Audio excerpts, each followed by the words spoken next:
16 જુલાઈએ સમગ્ર દેશભરમાં અષાઢી બીજ એટલે કે રથયાત્રાની ઉજવણી થતી હોય છે, જે નિમિત્તે જૂનાગઢ શહેરમાં પણ પરંપરાગત રૂટ ઉપર ધાર્મિક આસ્થા સાથે આ વર્ષે પણ રથયાત્રા નીકળવાની છે.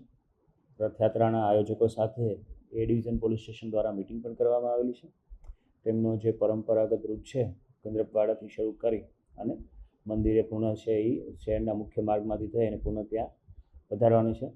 આ બાબતે જૂનાગઢ શહેર પોલીસ દ્વારા 200 કરતાં પણ વધારે પોલીસ કર્મીઓ, 10 PSI, 2 PI, આ ઉપરાંત ડ્રોન, બોડી વોર્ન કેમેરા સાથે સાથે છે જૂનાગઢ નેત્રમના જે રૂટના કેમેરા છે, આ તમામ તકેદારીના ભાગ ઉપર આ રાખવામાં આવશે.